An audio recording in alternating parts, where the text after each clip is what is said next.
morning glory. Say there, stop that yawning. A brand new day is dawning. Pull up the shade and let the sun come through.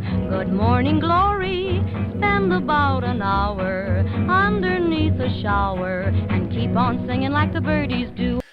Well, it's another week, and it means it's time for Books of the Week, a show that we do here on CPL Radio. You'll notice I'm in a new venue. Had a little technological issue this week. Apparently, a IT man who was nothing but all about technology said Mercury's in retrograde. So thank you, sir. Anyway, I am joined by a book critic out of Boston, Massachusetts. The man's name is Steve Donahue. You all know him. You all love him. And some of you loathe him. The fate of book critics. You embrace it, though. I do. Hello, everybody. You know, Steve's been here with CPL Radio long enough. His tenure is long enough that we have actually decided to give him the keys to the executive washroom. So, Steve, I took a shot of it this morning. Congratulations. I mean, as if our viewers needed any more confirmation that this show is really cheesy. Now you know. What goes on in there? I do declare. You know, we as running yes. That in executive washrooms that aren't in Wisconsin are actually attached to the building. What? Doesn't seem like revolutionary technology for you. What is the sorcery you speak of? What, no galoshes to go potty? I don't understand. You know, we have a running drama on this show with our mascot. We kind of go back and forth. The last mascot last week, for those of you watching this soap opera at home, know that I had a bit of a tryst with her last week, and it kind of went south. Well, Steve, she sent me a picture. She's decided to completely change her life. Look at her now. She joined the B'nai Gesserit. 40 pounds of sausage will do that. So there we are. So we're accepting applications right now, of course, for another and sausage. Whole new subtext to "Blessed be the maker." Blessed be his comings and his goings. Yes, indeed. We've all been there on an all-you-can-eat weekend. Woo! I tell you. Oh, my gosh. Yes. Anyway, this here show that we broadcast every Friday morning for you people to consume, we like to head down the aisles of a library or a bookstore for you, a little nonfiction to start, a bit of fiction, and then a wild card. Now, we've been kind of throwing things against the wall lately, but we are going to snap back into our old model because you people were way too happy with the other stuff. Yeah. And if our on-air personalities and our on-air jokes weren't indication enough, we're enemies of your happiness. We've actually declared war on your happiness. So. Yeah. Your happiness and your arteries. Oh, my. Yes, one begets the other, I hear. Steve, why don't you start us off with your nonfiction pick of the week?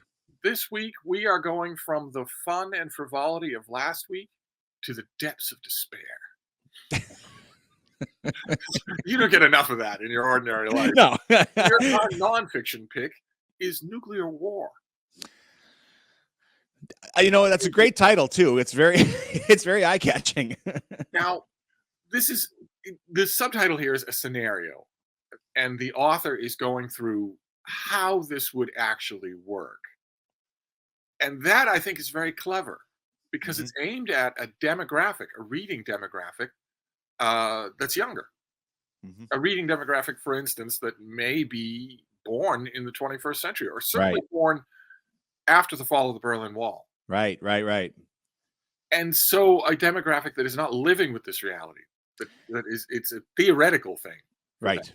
A demographic that probably wasn't tuned in to ABC in 1983, watching The Day After, or no Dr. Strangelove exposure, perhaps. No Dr. Strangelove, no fighting in the war room, nothing like that. No.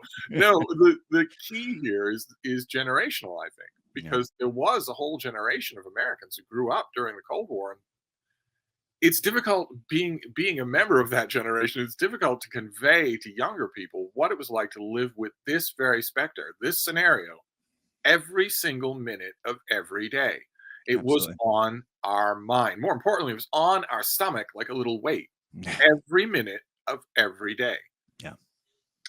In a way that I would imagine the analogous thing for someone born in the 21st century would be catastrophic climate change. Sure. As Sure. this thing that Absolutely. you feel is totally larger than your control and that is coming Yeah. Yeah. and from which there is no survival. We felt the same way. I figure if you want to make that generation feel that pit of terror in their stomach, we just say, imagine if you lost your phone. Wow. Oh, yes. Well, this book is very, very good Yeah. on a very horrible subject. The author goes into detail about how it could actually happen. The key thing that hasn't changed here, this book is focusing mainly on the theoretical scenario here is a limited nuclear strike by North Korea on an American territory or ally. So the scenario here is still very much of a piece with all of the war game scenarios of the Cold War, which is state versus state. I myself don't think that's how it's going to happen. I think it's going to be a rogue element that does it. Active nuclear material, nuclear delivery devices, especially crude ones, have never been more available to non-state operatives than they are now. Never. There used to be horrifying footage. I don't know that it's on YouTube anymore because it's probably a little bit too on the nose. There used to be horrifying footage of nuclear facilities in former Soviet satellite republics where there was literally a chain link fence that was rattling in the breeze, and that was it. That was the security. You could just back a truck up and literally load an active nuclear bomb. Unreal. I don't know that that's true anymore, but that was true for long enough. And there's no I was going to say there's no half-life on these things, but there is. They're good for about 500,000 years. So if you stole material then, it's still good now. Certainly. Yeah, let me ask this to you. I have a question. What is what kind of tone does she adopt? Is it conversational? Is it scientific? What are we looking at here? It's conversational. It's scientifically informed. I think the question that you're groping for is it sensationalistic? And it is absolutely not. It is absolutely not. This is not done for titillation at all. This is an author saying, look, I don't want to freak you out, but you should be thinking about this because this is not off the table just because the Soviet Union is gone. Right. This is not off the table at all. Yeah. Several of the state actors who currently have active nuclear arsenals are not sane. Yes. Several of those state actors are not sane. Right. And for those of you who are listening and thinking that's typical American condescension, I'm not being American condescending here. That sanity, that state level sanity, is a spin of the wheel. The evidence is there. The evidence is there, and also in less than a year, we also will not be a sane state, and we will have control of the largest nuclear arsenal on the planet. So it's just a spin of the wheel. It's not any kind of cultural thing. Certainly. Any kind of cultural condescension. Right. Several of those state actors are not sane, and they have the ability to unleash something that, in this book, the author underscores what people underscored. It actually brought back some. I won't say fond memories, but it brought back memories of other doomsday scenarios that were done 50 years ago, which is the main point of which is that the beginning could be accidental. After that, it's all dominoes. After that, it's almost all automated. Oh, absolutely. Our arsenal, I just read recently, is still ruled by, I would say, the equivalent of a Windows 95 machine, only not nearly as technologically advanced. Right. In this case, it's a point that Jacobson the author of this book, makes briefly. In this case, technological advancement in terms of control systems might be a bad idea. Yeah. Some of the computer control systems in our country, I don't want to shine a spotlight on the elephant in the room, but let's just say Pakistan. Some of the control elements here are very antiquated. Yeah. And that's good because they're less hackable. You, you want to yes, you want an RCA Victrola running the show, the silos. It's certainly not again. Our author is too level-headed to really make a bugaboo out of this, so I will try not to. But the more advanced your technology is, the more open is the possibility that the person who will decide to launch a salvo at northern Canada is an AI. Because they want us dead. Yes. I'm sorry. I wasn't going to get off. Sorry. It's a different book, Steve. Different book. I, for one, welcome our AI overlords. Good choice. I think you might be one of them. I'm not sure yet. I haven't confirmed your existence yet. You look at those YouTube videos of a shaky handheld camera of a homeowner leading a handyman to the fuse box down in the basement. And he's got a long pole that says, I get these calls 2 or 3 times a week. He opens the fuse box with the pole, and there's a snake wound around the wires. Yeah. Third most dangerous snake in the country. Look at this guy didn't bite you. Yeah, you don't want him in here. Let me just, you step back. I'll put the bucket down here. I'll get him off these wires. To AI, we're the snake. Yes. Yeah, absolutely. Well, keeping things moving along.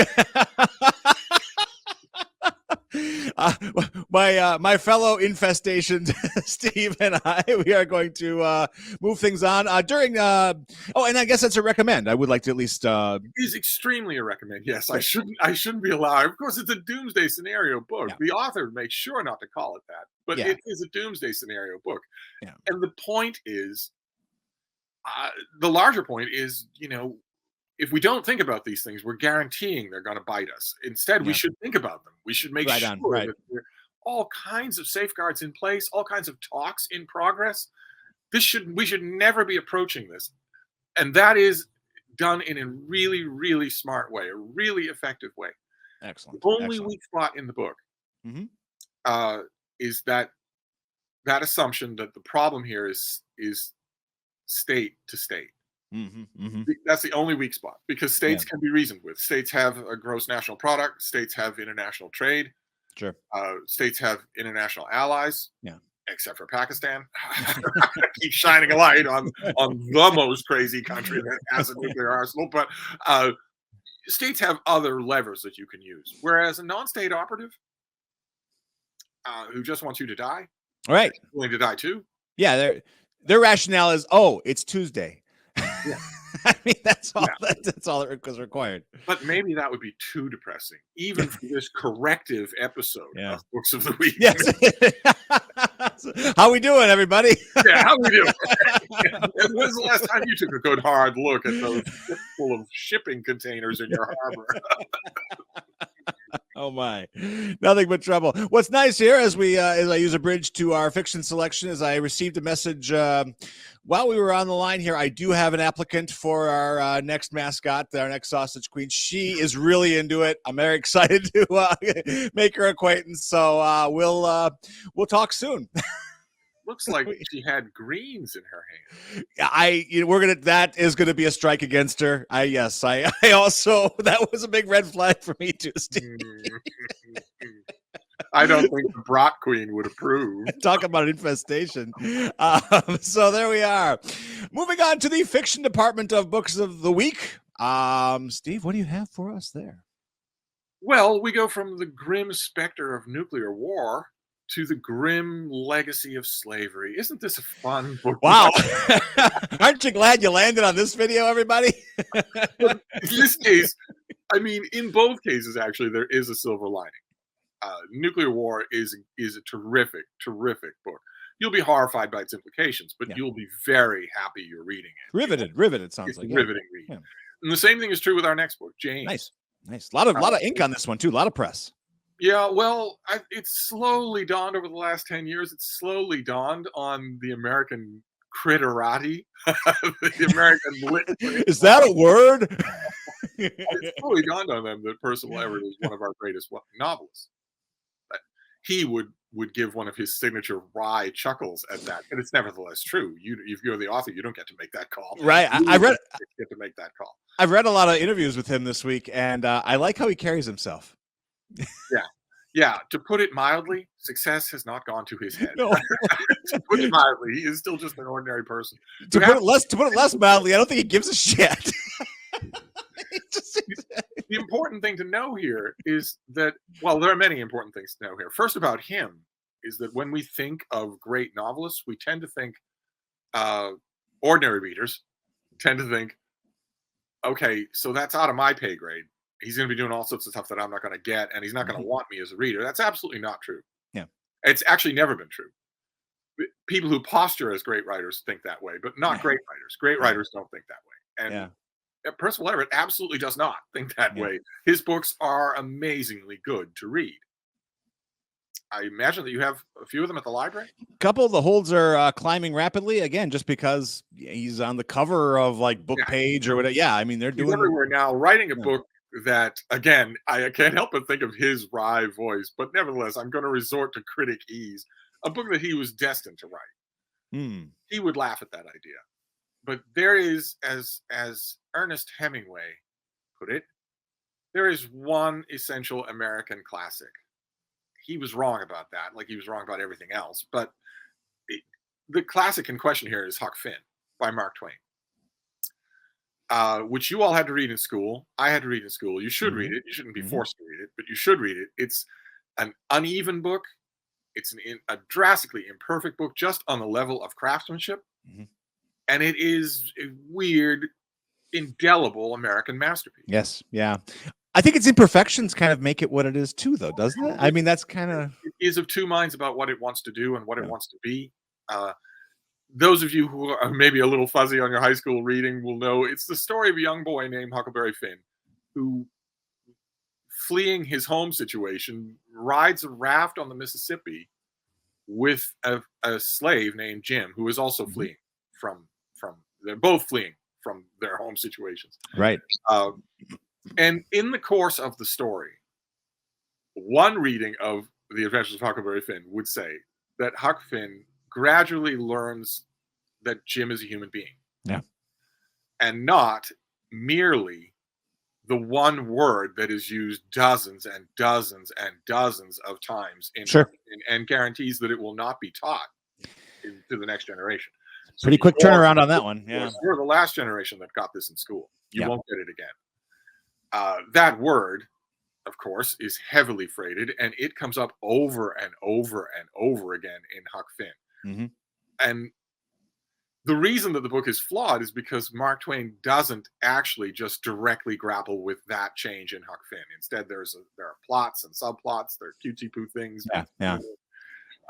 Would he have had the capacity, though, to grapple with that at the time period that he was living? I mean, is that something that would have been even possible? I wonder about that, too.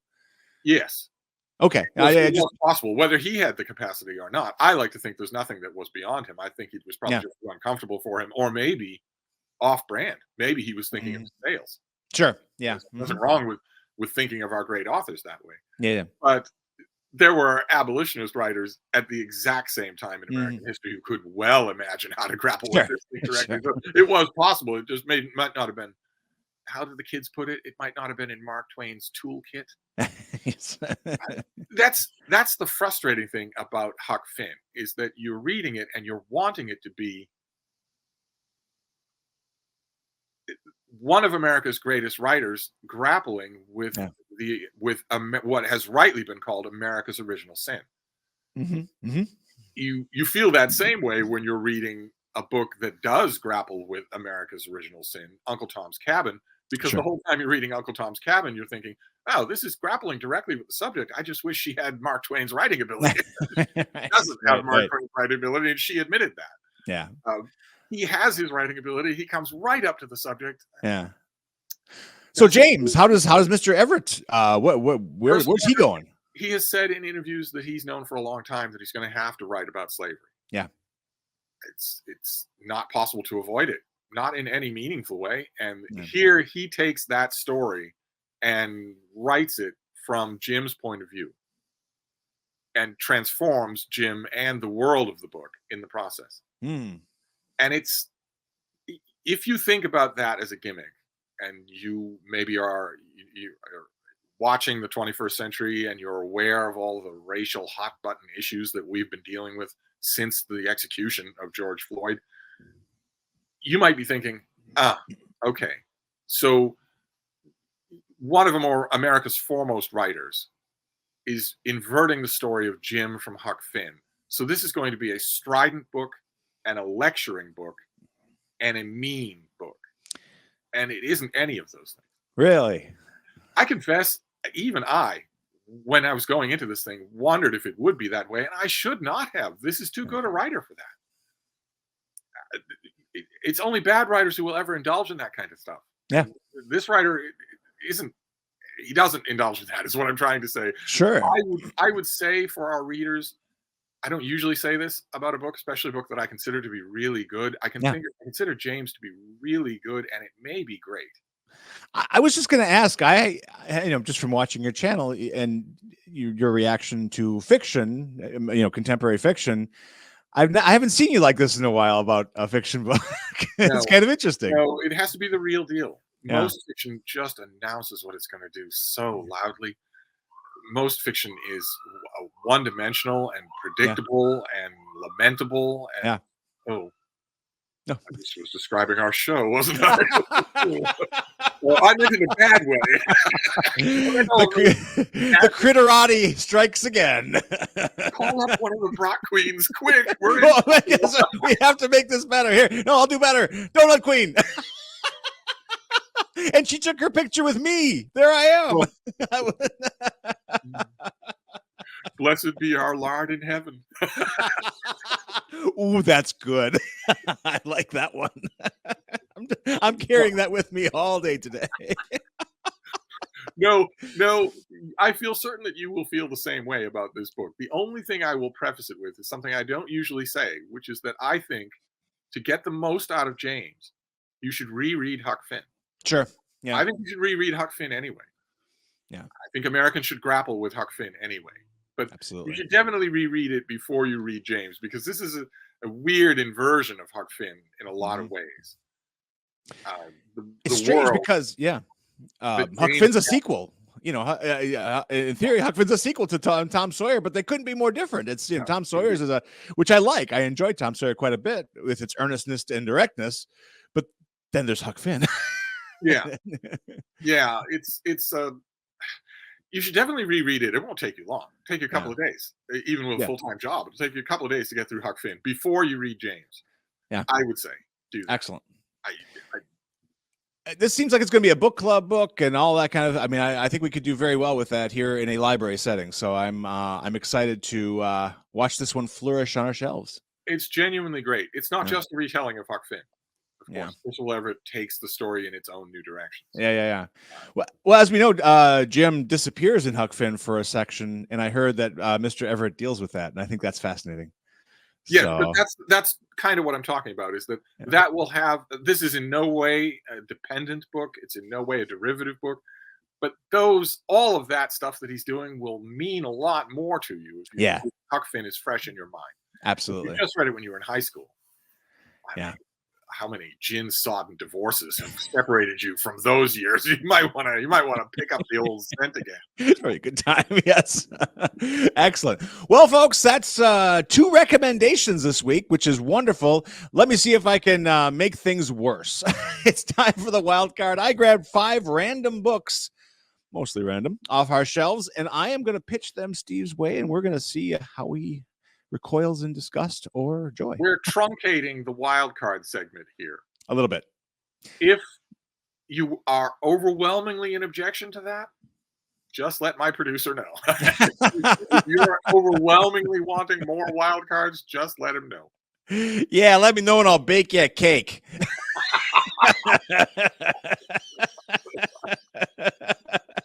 There you go.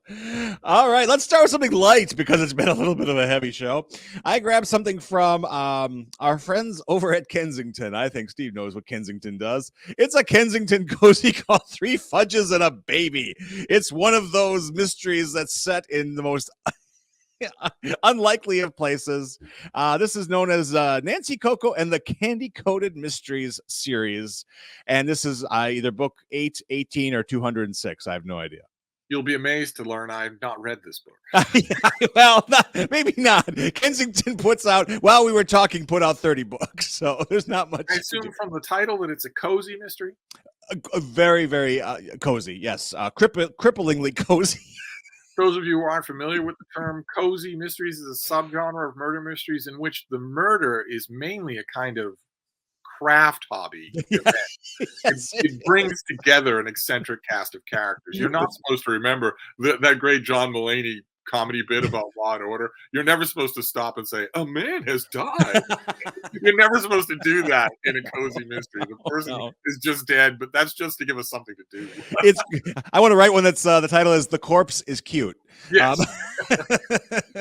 Or the classic subtitle, the classic ghost title to every cozy mystery that's ever been written. Nobody liked him anyway. Right. The dead person is not supposed to be mourned. There isn't supposed to be anything like that. I have to confess, I have a weakness for these things. I like them. I mean, I don't always finish them because I get to the middle and I'm like, okay, I know where everything's going. But it's a nice place to be, hence cozy. So there we are. Also, that's the foremost candidate for your own tombstone, right? Nobody liked him anyway. It's already back from the stone from the carver. It's either going to be that or just waka waka waka. Hey! For those of you wondering, yes, my producer may be Fozzie Bear, but I am not, as one of you suggested, a combination of Statler and Waldo. I am not. Okay? Let's get that straight. I see you more as Sam the Eagle myself. Tis the season, and this book isn't quite, it's still on our new wall, but I thought I'd bring it up because it's a sort of religious time of year. Why We Love Baseball by Joe Posnanski. Steve, did you read this? I did not read this, no. I tend not to like books that do a history in 10, a history in 13 objects, a history in 14 porta potties or whatever. They can't do it. They can't do it. I always consider it to be works of quasi-history that are pandering to the 21st century 20-second attention span. Well, that's great. It's, I have an 18th century 20-year attention span. So like you're just settling in with one subject and you bounce off to the next one. But no, I haven't read. Okay. No. Well, I'm glad you said that about actually you just gave me the greatest segue of all time because I also grabbed this. A Short History of the World in 50 Lies. Which just dials right back into what you said. This one I have read. Oh, very nice. Because I do get these things from publishers, and so if I get it, I will read it. Mm-hmm. And the title is wrong. Oh, it's actually 51 Lies, and the 51st lie is the book. Oh yes. So let's take a well-known historical subject, but not well-known the way historians know it. Let's take a well-known historical subject the way TikTok knows it, and then debunk that debunking straw man of a straw man. Let's do that and call it a lie. Wow. I'm so glad I grabbed this book. For you Cedarburg Public Library patrons, it's pure junk. It's pure junk. Do you want to know what happened in the past, or do you not? It was very inexpensive. Taxpayers should not be horrified. Tis but a morsel of your taxes. No worries. And yes, we will get to the leaves clogging the downspouts and the drains. Don't worry. I know. But we have this. So don't call me. We'll call you. This one is interesting. I don't know what to make of this, but here it is. I guess one could call this a publishing event or not. We're looking at yes. Until August. But the so-called new Gabriel Garcia Marquez. Yep. It's a skinny little thing. It's a skinny little thing. It should not have been published. It's not often that I agree with the New York Times book review. That doesn't often happen. I very much agreed. They got Dwight Garner to review James by Percival Everett, and he largely praises it. And at one point said something I completely agree with: that there's a special place in hell reserved. His idea of hell is reading literary continuations of canonical masterpieces. I tend to agree with that. And I believe it was the Times also that just outright said this thing should not have been published. Yeah. It's not ready. If it were ready, the author would have published it while he was alive. It's just, I don't agree with this publishing phenomenon at all. You've got Harper Lee had some issues too with. Plenty. Well, Harper Lee had the most famous example where half the people who were involved with it said she didn't know that it was happening. Yeah. And was not compos mentis to authorize a prequel to one of the most beloved American novels of all time. Sure. But also, it happens all the time. Years and years ago, the philosopher John Rawls was, dead and buried, and somebody swept together his juvenilia and notes and notebooks and whatnot and brought it out as a book. He would certainly have sued them. Yeah. And this is the same thing. Marquez wouldn't have sued them, but nevertheless, it's not like. I don't think, to their credit, I don't think the publisher is billing this as a lost or undiscovered masterpiece. I think they're being pretty frank about what this is. Sure. But just so you're sure, that our patrons are sure, this is not a lost or rediscovered masterpiece. This is a book that should not be in print.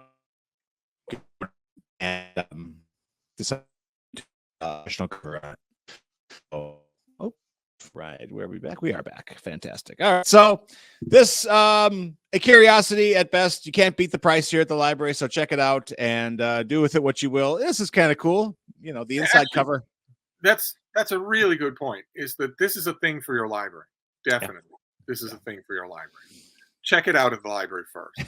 Yes, without a doubt. A couple more titles here on our whirlwind tour. I had to grab this. I've been buying quite a few graphic novels and superhero books and spandex-clad heroes and all that. And I couldn't resist this. No other library our system had it. It's J.L. Ape. Yeah. I guess they all become primates in this, Steve. Yeah. It's an alternate version of the Justice League in which they're all apes. I'm down with it. I have two questions. One is for you. Please. Do spandex clad graphic novels do well? They're starting to. It's become a curiosity. It's strange because as we all know, the only medium that the companies even want the heroes to exist in is feature films. That's where they put all their eggs. And as we know, the actual digest, the comics and all that are faltering and dying rapidly. But oddly enough, I'm seeing a flip now. It's almost like because as the movies are having their own PR problems, there's been a weird interest in comic books again. Yeah. Well, that's question number one that I wanted to ask was, do these things do well in the library system? And question number two, of course, because I'm me, will be troublemaking. It'll be a troublemaking question. Oh, I'm excited. Did readers of the Justice League of America think that the other version of the Justice League didn't have any apes? Yes. I have a shocking bulletin for your Spielberg Public Library patrons. You are an ape. Not an insult. I'm not saying, oh, you filthy monkey. I'm saying that humans are great apes.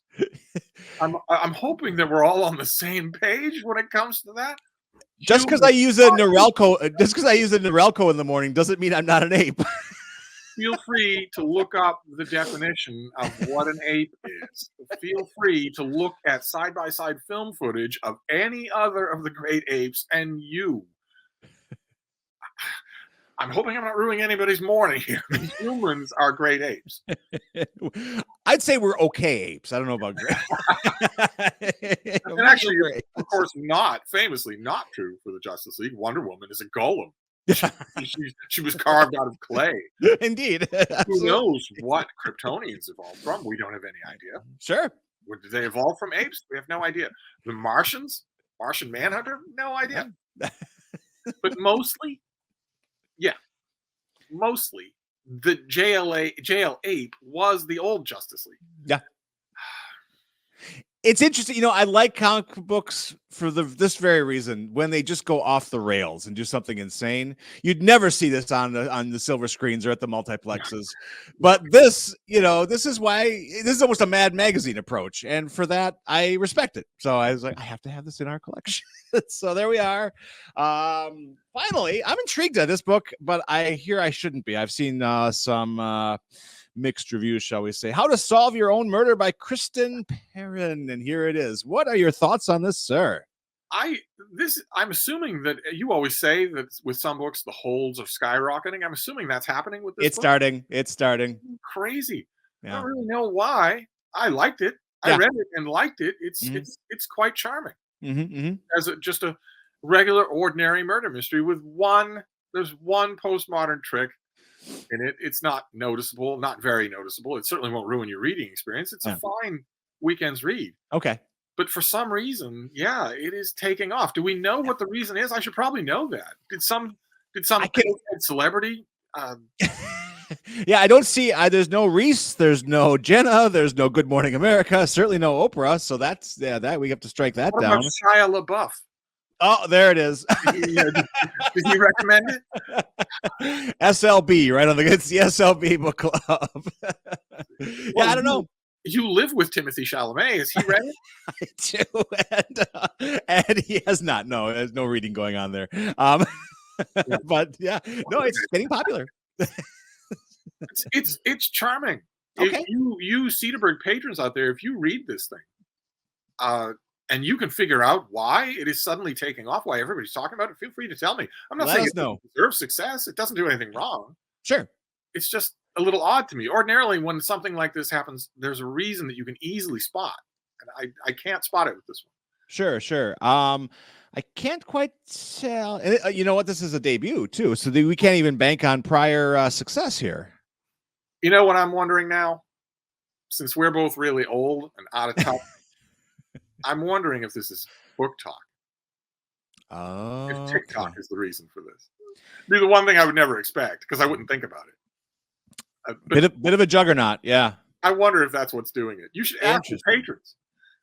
I'm going to get to the bottom of this. I have to get to the bottom of this because I have to buy 2 more. Isn't that nice? It's great. You don't want to buy 2 more copies of Nuclear War? No. There we are. I'll put it on a whole rack. There we are. That's our little journey. And what a harmless show, Steve. We were absolutely well behaved, mostly. This is the one. This is the one where we win whatever award YouTube doles out. Unless they watch any other shows. They're not allowed. No. Although, a couple of episodes ago, we kind of went off the rails and had a blast. And everybody loved it. Yes. I don't think either one of us knew it was going to happen. No. This is mainly just a show about books. It's just what I hear. A while. And it's a show about books that is brought to you by, speaking of Juggernaut, a group that we like to call the Friends of the Cedarburg Public Library.